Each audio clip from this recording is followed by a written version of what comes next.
नमस्कार, ABC channel में आपका स्वागत है। मैं हूं सचिन श्रीवास्तव और आप मेरे साथ देखेंगे आजमगढ़ से जुड़ी खबरें। आइए नजर डाल लेते हैं आज की खास खबरों पर। ये है आजमगढ़ के कुकड़ीपुर सठियाओं में विस्तार में फैला cross valley international school. Cross valley Azamgarh में अपनी 5 अलग अलग ब्रांचेस द्वारा स्टूडेंट्स को शिक्षित कर रहा है। Cross valley school CBSE Delhi मान्यता प्राप्त स्कूलों में से एक है। क्रॉस वैली इंटरनेशनल स्कूल में क्लास नर्सरी से लेकर 12th तक के छात्रों को वेल एजुकेटेड टीचर्स द्वारा पढ़ाया जाता है, ताकि यहाँ से शिक्षा प्राप्त कर रहे स्टूडेंट्स के भविष्य के साथ कोई खिलवाड़ न हो। ट्राई करें 9453724198 या 9450118255। आजमगढ़ में अब तक 929 सैंपल कोरोना की जांच के लिए भेजे गए हैं, जिसमें से 751 की रिपोर्ट नेगेटिव आई है। 8 पॉजिटिव केस हैं, जबकि 170 लोगों की रिपोर्ट का इंतजार है।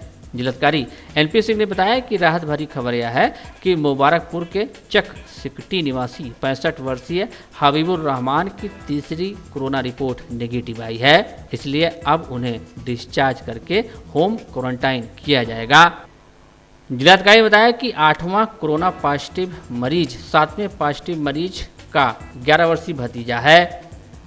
डीएम ने बताया कि जो 4 एक्टिव केस हैं सभी का इलाज चल रहा है, सभी सामान्य स्थिति में हैं। उन्होंने बताया कि कोयलसा ब्लॉक के भीलमपुर छपरा निवासी एक ही परिवार के 6 लोगों की रिपोर्ट भी नेगेटिव आई है। इस परिवार के एक युवक के ससुर सुल्तानपुर जिले में कोरोना पॉजिटिव पाए गए थे। जनपद में अब तक कुल 842 सैंपल भेजे गए, जिसमें से 757 के रिपोर्ट्स आ गए हैं, जिसमें 749 8 के पॉजिटिव कुल आए थे। उस 8 पॉजिटिव में 3 लोग जो शुरुआती में मदरसे के लोग थे, जिनका जो उपचारित होने के बाद डिस्चार्ज हो गए। एक हबीबुर रहमान जो चक सिकटी के थे, जिनके कांटेक्ट में उनके बेटे बेटी और एक महिला और उसका भतीजा आए थे। उस एरिया के लगभग 250 सैंपल हबीबुर रहमान के घर के आसपास के भेजे गए थे, जिसमें से हबीबुर रहमान के बेटे बेटी का पहले पॉजिटिव आ गया था। उनके पड़ोसी का मुनीरा खातून का पॉजिटिव आया था, और कल मुनीरा खातून के भतीजे का पॉजिटिव आया। बाकी सभी लोगों का नेगेटिव आया है। अच्छी खबर यह है कि हबीबुर रहमान का 3rd सैंपल भी नेगेटिव आ गया है, तो हबीबुर रहमान भी अब डिस्चार्ज हो जाएंगे, आज उपचारित हो गए वो। तो इस तरह से कुल वर्तमान में 8 केसेस चिन्हित हुए, जिनमें से 4 उपचारित होकर डिस्चार्ज हो गए। 4 एक्टिव केसेस आइसोलेशन वार्ड राजकीय मेडिकल कॉलेज में है।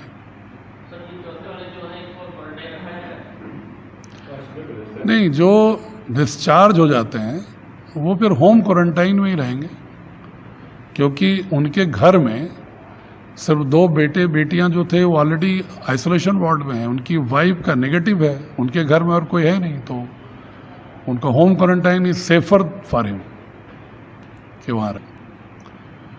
उनमें से किसी को भी कोई गंभीर या सामान्य लक्षण भी नहीं,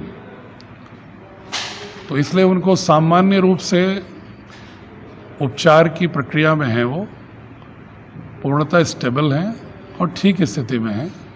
जो राजकीय मेडिकल कॉलेज के डॉक्टर्स के से मैं जो रोज पूछताछ करता रहता हूं, उसके आधार पर बता रहा हूं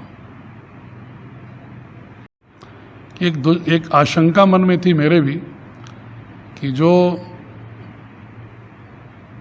भीलमपुर छपरा के कोयलसा ब्लॉक के जो एक परिवार था, जिनके 6 लोगों को हमने क्वारंटाइन किया था और उनके सैंपल भेजे थे,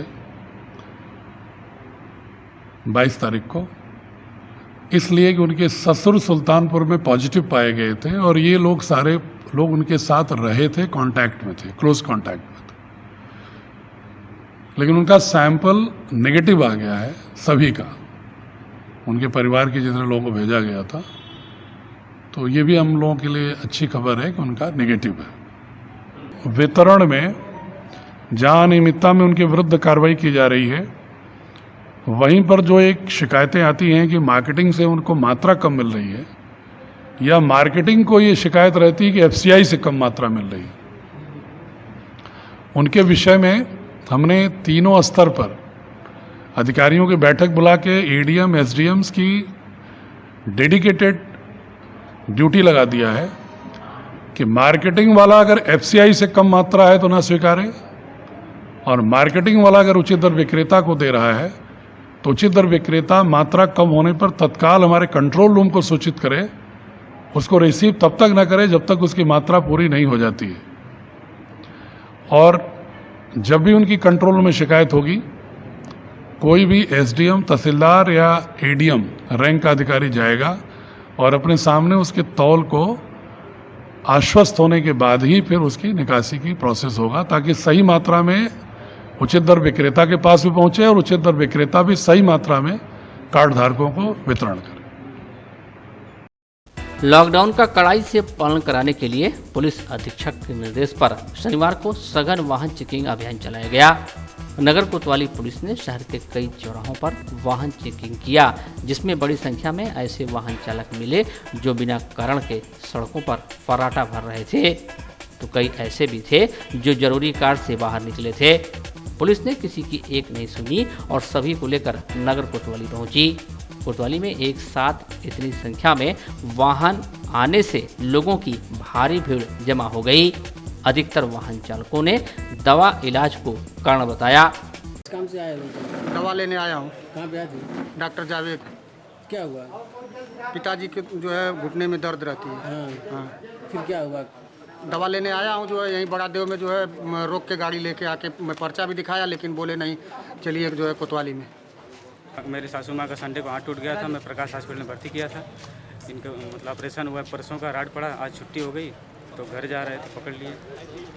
बोल रहे हैं कि 2 मिनट रुको, फिर अभी छोड़ दिया जाएगा। अभी छोड़ा गया। कितनी देर से खड़े हैं आप लोग यहाँ? कम से कम 1 घंटा से ऊपर हो गया मुझे। 1 घंटे से ऊपर से खड़े हैं अब। अभी तक कह रहे हैं साहब आएंगे तो छोड़ेंगे, साहब आएंगे छोड़ेंगे, अभी छोड़े ही नहीं। परेशान हो रहे हैं जाने के लिए।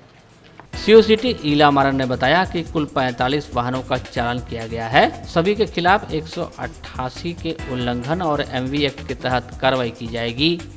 कप्तान साहब के आदेश के अनुसार ये घंटे का एक अभियान चलाया। इसमें 2 व्हीलर में एक ही व्यक्ति के ऊपर है, अगर 4 व्हीलर में 2 लोग ज़्यादा है और बिना मास्क वालों व्यक्तियों के खिलाफ कार्रवाई करना है। इसमें पर चेकिंग हुआ था, इसमें कुछ लोगों ये नियमों का अनुपालन नहीं किया है। ये गाड़ियों को लेकर हम लोग कोतवाली सबको बुलाया, वहाँ फिर चेकिंग हुआ था। इसमें किस किस के पास प्रॉपर रीज़न नहीं है, ये लोग के खिलाफ 188 में कार्रवाई हुआ था और एमवी एक्ट में भी कार्रवाई हुआ था। वो करने में वहाँ सोशल डिस्टेंस के भी अनुपालन किया गया है। कोरोना महामारी व लॉकडाउन के बीच 20 अप्रैल से दफ्तर खोल दिए गए। सरकार ने विस्तृत गाइडलाइन जारी कर दफ्तरों में सोशल डिस्टेंसिंग के पालन को सबसे महत्वपूर्ण माना, साथ ही कर्मचारियों की उपस्थिति को भी छांटकर 30% कर दिया। मकसद यही था कि कम से कम लोग जुटे और जो लोग भी दफ्तरों में रहें सोशल डिस्टेंसिंग का पालन करें। बावजूद इसके कार्यालयों में भीड़ तो जरूर कम है, लेकिन सोशल डिस्टेंसिंग का पालन कराने पर कुछ कार्यालय बिल्कुल भी ध्यान नहीं दे रहे। सोशल डिस्टेंसिंग के प्रति उदासीन कार्यालयों में से एक कार्यालय जिला पूर्ति कार्यालय भी है। समस्या के निवारण के लिए यहाँ पहुँचे लोग पास बैठकर समस्या को और बढ़ाने में लगे हुए हैं। पता सबको सब कुछ है, लेकिन जब साहब ही उदासीन है तो उनके ड्राइवर तक को भी कोई फर्क नहीं पड़ता। कर्मचारियों की फरियादियों की तो बात ही क्या। दूरी बना के रखनी है जी, तो दूरी बना के रखे हैं, ये आके बैठ गए जी। इस चीज़ का आप लोग पालन नहीं कर रहे? क्यों नहीं पालन कर रहे हैं? पालन कर रहे हैं, लोग आके बैठ जा रहे हैं। इस संदर्भ में जब साहब से बात की गई तो साहब के रूप में ही पेश आए। सरकार के दूर दूर बैठाए रखने के आदेश को छोड़कर वे मीडिया कर्मियों से दूर रहने की बात को बेवजह पल्लू की तरफ पकड़कर बैठ गए। आप भी सुनिए। जनता की भी भीड़ में है, घर बैठी हुई है, आपको जनता को दूर दूर बैठाया जा रहा है, दूर दूर बैठी जनता है। कह दिया क्या वो बात इतना भी बातें उनको बताया, लेकिन आप विभाग के ड्राइवर भी उसी तरह बैठे हुए हैं। पहले आप बताओ ना कि पहले किसी को चालू किए हो कैसे किए हो? मुख्यमंत्री जी ने रोक लगा रखा है। मुख्यमंत्री जी ने बाइट देने के लेकर के रोक लगा रखा है। किसी अधिकारी को कोई बाइट नहीं देंगे। तो सोशल डिस्टेंसिंग का पालन आपके विभाग में नहीं हो रहा है? वो हम बाइट नहीं देंगे, हम बाइट नहीं देंगे, ठीक है? या आपकी कंप्लेन हो सकती है, या आपकी कंप्लेन हो सकती है नहीं पालन कर रहे हैं, क्या कर रहे हैं, हम वो बता देंगे उसको, लेकिन इस समय हमें बाइट नहीं देना है किसी को। कोरोना वायरस के संक्रमण को देखते हुए जहां पहले से ही साफ सफाई की व्यवस्था पर विशेष रूप से ध्यान दिया जा रहा था, तो वहीं पवित्र रमजान माह के शुरू होते ही अब नगर में 3 शिफ्टों में साफ सफाई की व्यवस्था कर दी गई है। नगर पालिका परिषद आजमगढ़ के अधिशासी अधिकारी डॉक्टर शोभनाथ प्रसाद ने बताया कि रमजान के पवित्र महीने को देखते हुए जहां अब 2 शिफ्ट की जगह 3 शिफ्ट में साफ सफाई कराई जा रही है, वहीं मस्जिदों, मुस्लिम बस्तियों और मोहल्लों में विशेष रूप से साफ सफाई की व्यवस्था पर फोकस किया जा रहा है।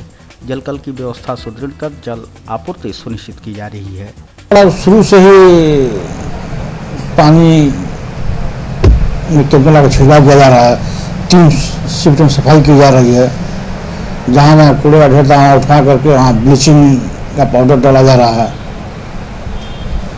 सफाई 2 समय होती थी, लेकिन त्योहार को देखते हुए 3 शिफ्ट में कर दिया गया है। रात्रि 8 बजे से 11 बजे तक ये स्पेशल व्यवस्था है सफाई के लिए। यो महोदय ने बताया कि नगर में मीट व मुर्गे की लाइसेंसी दुकानों को खोलने पर कोई पाबंदी नहीं है।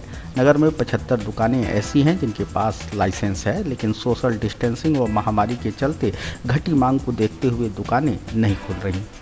नगर पालिका में टोटल 75 लाइसेंस दुकान है, जिसमें मीट और मुर्गा दोनों मिला करके।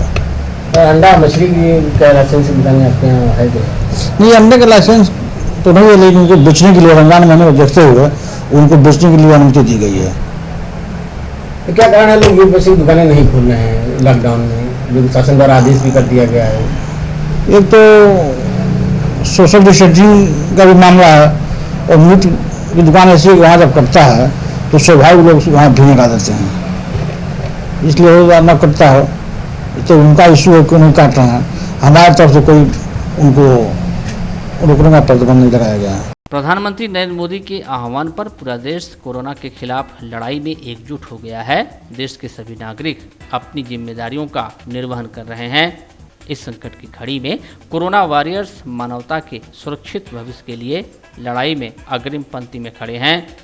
कोरोना के खिलाफ जंग में अहम भूमिका निभा रहे कोरोना वॉरियर्स को जगह जगह सम्मानित किया जा रहा है। इसी क्रम में भारतीय जनता पार्टी के नेता अमित सिंह ने कोरोना वॉरियर्स के मनोबल को बढ़ाने के लिए आजमगढ़ के तरवा CSC, PSC के डॉक्टर, नर्स, सफाईकर्मी, पुलिसकर्मी, बैंक कर्मचारी, पत्रकारों व हॉकर्स आदि को आभार पत्र एवं अंगवस्त्र देकर सम्मानित किया।